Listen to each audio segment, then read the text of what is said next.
Hello! I realized that maybe I should have given you a video yesterday on Tuesday for a Sunday special, or actually on Sunday, but I didn't. So here I am on Wednesday attempting to make you a video. And I really want to say something about Sir Gawain and the Green Knight, which I recently finished reading in the translation or modernization of J.R.R. Tolkien. This is a fascinating story from a manuscript from about the year 1400, written in apparently very difficult dialect of Middle English. It's a famous story. Here's the Middle English, edited by J.R.R. Tolkien. It's a famous story about Sir Gawain and his adventures, mostly at the court of the Green Knight, although he doesn't know it's the Green Knight. Oh, I just gave it away! And what transpires there. And a lot of people have actually talked about this. Jonathan Pajot has a video about it. And I sort of wanted to come up with my own something to say about it, keeping on the sort of Arthurian track that I had sort of initiated with the quest for the Holy Grail a few videos ago, but I had nothing coming to mind. But I do have one thought, and this is the thought that actually has been sort of one of the driving reasons I am reading Arthurian literature again. There are three reasons, actually. So I read this because there's a forthcoming film, The Green Knight, that is probably going to have very little to do with this, except for the fact that a Green Knight gets decapitated at the beginning of the story, and there's a guy called Gawain and a round table. So I read this, partly because of that. Partly also, however, I am going to start playing the role-playing game Pendragon, so I'm getting back into Arthurian stuff. But also because I've been reading St. Augustine and teaching St. Augustine for the past 10 weeks, very sadly. I just finished on Monday. It was a really great class. And St. Augustine is very anti-Virgil at the surface. He's actually deeply Virgilian at another level. But Christians haven't yet found a way to do their own narrative fiction yet, at least not Latin Christians. You may say, but hey, what do you mean? Well, let me tell you. Augustine talks about how he reads Virgil. And, this is the famous passage in Confessions, Book 4. In this passage, he is talking about the death of Dido, Queen of Carthage, when she commits suicide when Aeneas, her sham husband, decides to leave her to go to Italy, which is something that they kind of knew was going to happen all along, maybe. Or maybe Aeneas is a bit more of a jerk than you think. Anyway, we're not going to actually go into that aspect of Virgilian interpretation right now. Anyway, and how he wept over this, but he didn't. So you weep over this, you're trained to weep over this lie, he calls it.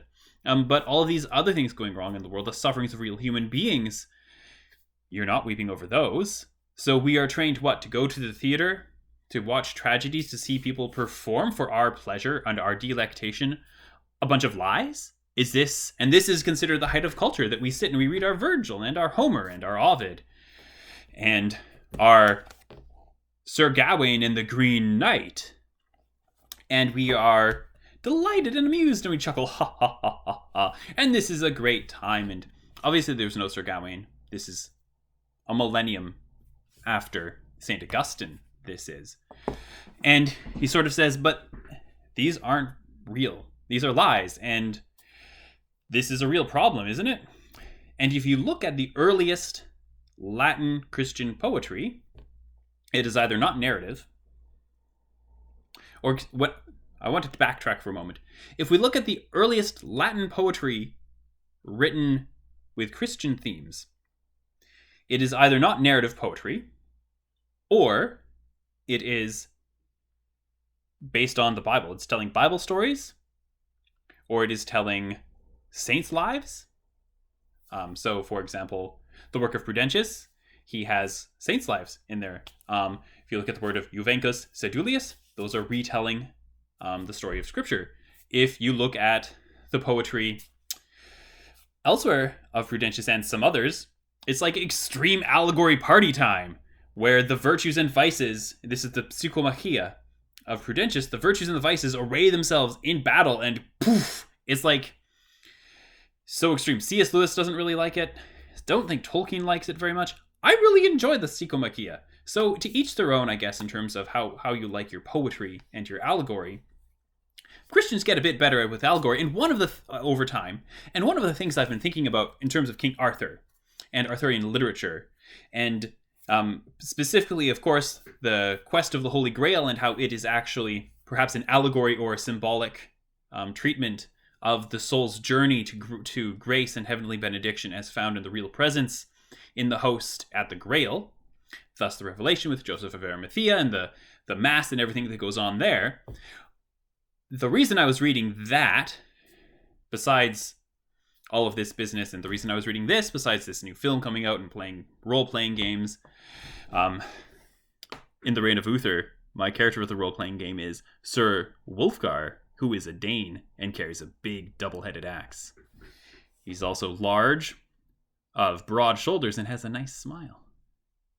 Anyway, so besides Pendragon the game and all of these things, is this lightning bolt coming to me about Arthurian literature, vis-a-vis the sort of Augustinian approach to narrative fiction, which is it sort of is a Christian embrace of narrative fiction, is what we find in King Arthur. Of course, automatically I know you're like, wait, Matthew.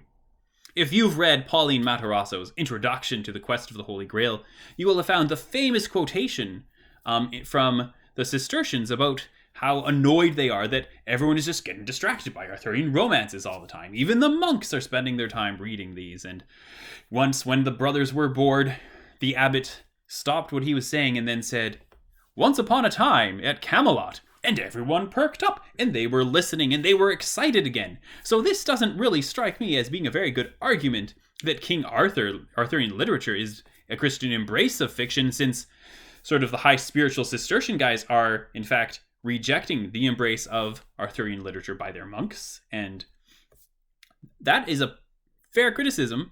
However, the fact that the Cistercians then, say let's give them a few decades, their own spirituality is infusing Arthurian literature in the creation of new allegories, says to me that Christians are embracing narrative fiction in the world of King Arthur. Of course, there's still this whole caution about, oh, is this fiction, right? So that's why you have everyone pretending they're writing history, or writing down the true history of such and such and assuming a false name, and doing forgeries rather than just saying, "Once upon a time in Camelot," or "Wait, listen," right? It's like the Christian equivalent. You can't summon the muses because that's a lie.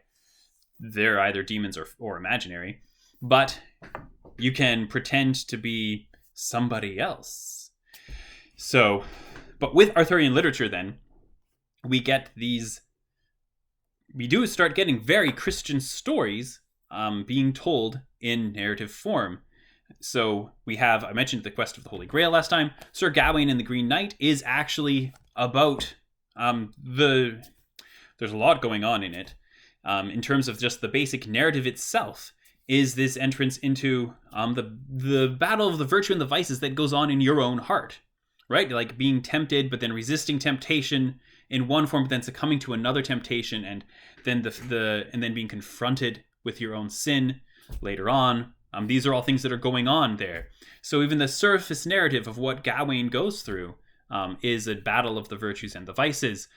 The number of times when you find Arthurian knights praying, or randomly running into hermits in the middle of the woods and praying evensong with them and going to mass like every day. There is something deeply Christian going on in these stories that, of course, is antithetical to courtly love. I talked about that in my earlier Arthurian video. They're antithetical to courtly love are these high Christian virtues of purity and chastity, which Sir Gawain and the Green Knight, this is what Gawain shows, is that he is, in fact, he pursues sexual purity rather than giving into the courtly love and showing himself to be a true knight with real courtesy by committing adultery, which is a main point of the narrative when the wife of the man whose castle he's staying at attempts to seduce him, but of course is really only testing him to see if he is seducible. So there are these things going on in Sir Gawain. And so there's this Christian taking up of narrative fiction, but at the same time, like in the Quest of the Holy Grail, because of the Christian worldview, it's not just telling stories that happen to have Christians in them. It's not just telling stories where people do Christian things or live according to Christian virtues, or in deadly contemporary parlance, Christian values, promoting family values. They're not seeking to produce good, wholesome literature for the whole family. That's not what the Christian taking up of narrative fiction is about. It's about using the narrative as a vehicle for something deeper and richer, right? So that's the point. That's the point of medieval allegory or symbolic writing. It's perhaps worth saying that there's debate as to when we can use the word allegory and when we can't. So Tolkien, in his introduction to Sir Gawain, actually, when he's talking about the poem Pearl, there we go, also in here, about to read it, got my bookmark there. When he's talking about Pearl, he says Pearl is not an allegory. There are symbols, but not allegories, because according to Tolkien's definition, an allegory is when every character and every event has a one-to-one correspondence with something in the real world. And there actually are lots of allegories that work along that way. So Tolkien says Pearl's not an allegory, Pearl is symbolic. Just as one might say that the Lord of the Rings is not an allegory. The One Ring is not an allegory. It is a symbol. It is a symbol for evil and power and the power to control others, I would argue. I haven't read any literary criticism on this point. Outside of Isaac Asimov, who doesn't get it and says it is an allegory for the atom bomb. No, the atom bomb is an aspect of the symbol of the evil to dominate others that is part of what Tolkien is talking about. Other people say it's the Industrial Revolution. No, the Industrial Revolution is an aspect of the evil to subdue that the ring represents. That's the point of symbol. So here's the thing, sacramental reality and symbol. This is what permeates Tolkien's worldview for a few reasons, and which is present in all of the Arthurian literature as well. And so it's present in the Lord of the Rings. Because in the Catholic worldview, the Orthodox worldview, the historic Christian worldview, the worldview of Samuel Taylor Coleridge, the worldview of modern poet and theologian Malcolm Guite, and C.S. Lewis, and Peter Leithart, and Jonathan Pageau, these people. Hans Boersma, just throw out another Protestant, and Anglican. These people will all tell you that the world is, in one sense, sacramental. Regardless of whether you're going to name 2 to 7 sacraments, the world itself is sacramental. That everywhere you go, you're going to encounter things, or live through things, or read poems and literature and conversations with people that themselves have, say, to use the Anglican Catechism from the prayer book, that are themselves outward visible signs of an inward invisible grace. That a sacrament itself is a very real thing. It is a symbol, but it's more than a symbol the way a Nike swoosh is a symbol. They are, or a Northwest Company flag is a symbol. They are symbols in that they are things that are gateways to God. They are things that bring you portals to something deeper, and something real goes on in you when you receive the sacrament of Holy Communion. Something real goes on inside your heart and your soul when you were baptized. And so this symbolic world, this symbolic realm, the sacramental everywhere, ways of accessing God himself, God choosing to make himself known to us through the material means, because we are enfleshed, embodied creatures. And so our literature does this.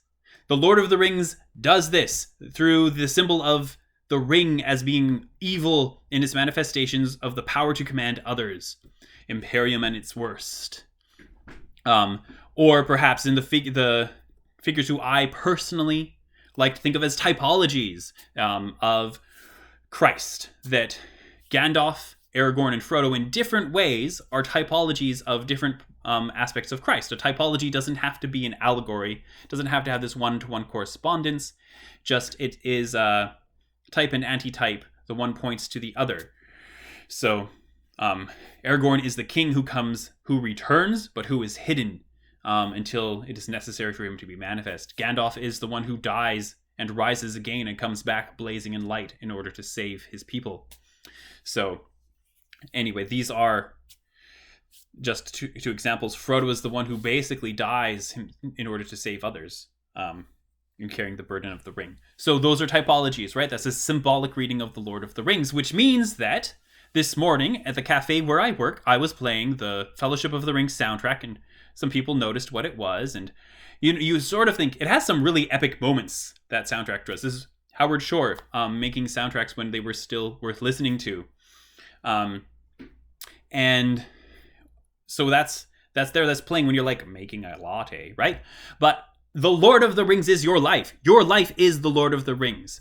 Your life is, in fact, the battle against the power of the One Ring, the battle to resist the temptation to assume power to dominate over other people. That is your life. It is to turn to those people and seek after them who are like typologies of Christ, right? You might not be Aragorn, but you can turn and follow Aragorn in his path. You might not be Frodo, but you might be Sam. You are never going to be Gandalf, but you could be a member of the company of the Fellowship. You might be Boromir, but you can still redeem yourself in saving others at the point of your death, right? The Lord of the Rings is your life. And because it is a rich piece of literature that operates at a symbolic level, and what can we call it? The battlefields of fantasy literature are reminders of the actual battles that are going on in us. They're like the battles in Prudentius's Psychomachia, the battle for man's soul, the battle for your own heart and soul. But rather than being something where like it's actually kind of hard, perhaps some of the things that people like me and some others I know who like the Psychomachia, some of the reasons we like it are the very reasons that C.S. Lewis doesn't. That like he's sort of like, it's sort of absurd that patience defeats anger by just standing there, and anger kills herself in a fit of rage, right? I mean, I think that's kind of awesome, but C.S. Lewis thinks it's kind of lame. So allegory gets more sophisticated after Prudentius. That's what part of the part of the structure of allegory of love, part of the history of allegory that he traces. So Sir Gawain and the Green Knight, the quest for the Holy Grail, Christians get their hands on stories, and we start producing not just stories about Christians. That's sort of like when you go to the Christian fiction section at your local bookstore. We have Indigo here in Thunder Bay. But they start telling stories with these deep, powerful, symbolic, sacramental resonances. Not just the Lord of the Rings, the quest for the Holy Grail, Sir Gawain and the Green Knight, Arthurian literature. There's all sorts of stuff going on that I've been chatting with some of the other people associated with the Davenant Institute, for whom I teach online. I just finished teaching a course on Augustine I was telling you about. And all sorts of amazing stuff has been coming out through those conversations about the symbolic nature of the characters of the Arthurian legends. That Sir Gawain himself, if you take a sort of a Platonic view of the human person, he represents the thumos, the anger, I guess, or that sort of passionate drive, we might call it today. Right, whereas Sir Lancelot is eros. This is Platonic tripartite human. You have logos, thumos, and eros. You have the rational part, you have the irascible part, and you have the concupiscent part of the soul. And which actually, interestingly enough, I'm sure that someone had me read Plato before I read the Desert Fathers, and I'm sure that I was taught about this before the Desert Fathers, but I never really started thinking about it this way until I was doing my research of literature from the Egyptian desert, where they talk about the irascible part of the soul. So that part of you that gets stirred up to anger and you do hot-headed things, that is Sir Gawain, right? So even in Sir Gawain and the Green Knight, who is the one who says, I'll go? It is Gawain, who at the time of the narrative is pretty much the youngest knight in the Round Table. This is early in the Arthurian stories. The Round Table is assembled, but Arthur is still a young man. This isn't old Arthur. This isn't the time of Mordred, the rise of Mordred, and the breaking asunder of the Round Table. This is years before that. So Gawain, youngest knight there, is the one who sort of realizes the king's about to get himself into this weird deal with the Green Knight when the Green Knight appears and says, "Cut off my head, somebody." So Gawain says he'll do it once it's realized. So that he jumps up to do that, and then at the end of the narrative, we see Gawain, the thumos, this spirited, driven, passionate, angry part of the soul, who once he realizes that he had held onto this girdle that he had been given by the wife of the knight at the castle where he was staying, and the knight turns out to be the Green Knight. Spoilers. And she had given them this, but Gawain had previously made an agreement with the knight of the castle that he would give him anything he had received in the course of the day, but he had hidden and withheld this from him. And as soon as it becomes manifest to him that the Green Knight is the knight of the castle where he had been staying, and he knows, Gawain's like, I'm the worst knight ever. And he just like, boom, just straight out, without, like, there's no thought, there's no logos in this, there's no rationality. That he may have his eros constrained in this story, right? He resists the temptations of sexual pleasure that so many, according to the rules of courtly love, a knight is supposed to be getting down with ladies who aren't his wife. Here we see Gawain resists that, but he gives in to Thumos, and that's him all the time. He's also the first one to say, as soon as the whole Grail business starts to happen, he says, that's it. Let's start the quest for the Holy Grail. And that's him throughout. I like Gawain. I think he's great. And so he represents in these stories not just a hot-headed person, but the hot-headedness of every person. Every single one of us sometimes is like Sir Gawain. And what's interesting is, in his hot-headed spiritedness, that's never the thing he accuses himself of. He accuses himself of being a coward instead, and of being fearful. So that's just one example of how you read this literature, and the literature brings you into the symbolic realm, which, of course, I don't have time for it, but if we want to think more deeply on the icon from last time, here it is. This is obviously not, I was going to say, this is the original Russian icon. I've glued it to the front of this little notebook of quotations from the Philokalia. Obviously, this is an image of the original. It is a printed copy I bought in Rome, which I glued to the front of a notebook full of quotations from the Philokalia, my own notes. So, but an icon itself, of course, is a powerful symbol that is meant, as I said in my last video, the icon is meant to draw you, and you are meant to be sat at table with the Holy Trinity, right? That an icon is more than just a portrait that is meant to be a perfect, well, not sometimes idealized, sometimes ghastly. There's that one of the Queen by that horrible person. Image of the person represented. It is meant to be a portal and an entry, and so it is actually painted in such a way to draw you in, using style and things, and that is why you kiss icons if you're ever in the mood. That icons themselves, in this richer sacramental vision of the Christian world, symbol in a real way is a way of encountering that which it symbolizes. And so you read symbolic and allegorical literature, and what you are doing in that literature, the Knights of the Round Table, is you are finding out about yourself, and you are finding out about the world around you and how to live, and you're finding out about other people. And when you encounter an icon, you are being escorted into the presence of the Holy Trinity, and you are saying, of course, this is a piece of paper that I glued onto a notebook. But the image represented on there, even though this is just a print, is nevertheless meant to communicate some sort of spiritual truth, and to enable me to go beyond the material and to access the spiritual.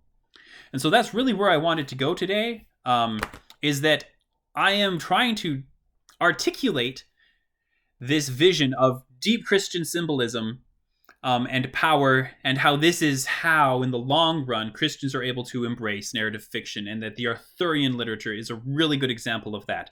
I acknowledge, final point, then I'll set you free, I acknowledge that there is other medieval literature that is essentially fictional. The Nibelungenlied is first comes to my mind, and there's all sorts of stuff going on there with Kriemhild, Beowulf, as well as whatever becomes of Roland, setting aside his transformation into Orlando. So, but before we get to all of that, something about the matter of Britain, because it is so popular and so much more widespread than the Nibelungenlied stroke Saga of the Volsungs or Beowulf, which may not have been popular at all. Whereas the matter of Britain is everywhere, from Britain, from Wales and England to France to Germany. So, and there are even Italian versions. So these are all things just to think about. And hopefully the next time you read The Lord of the Rings or some Arthurian literature, or encounter an icon, even if it's just printed on a book, You can use these as moments for your own life to go more deeply into symbol, and to think about how now should we thou now live. So that's all for now. I hope you're having a lovely day.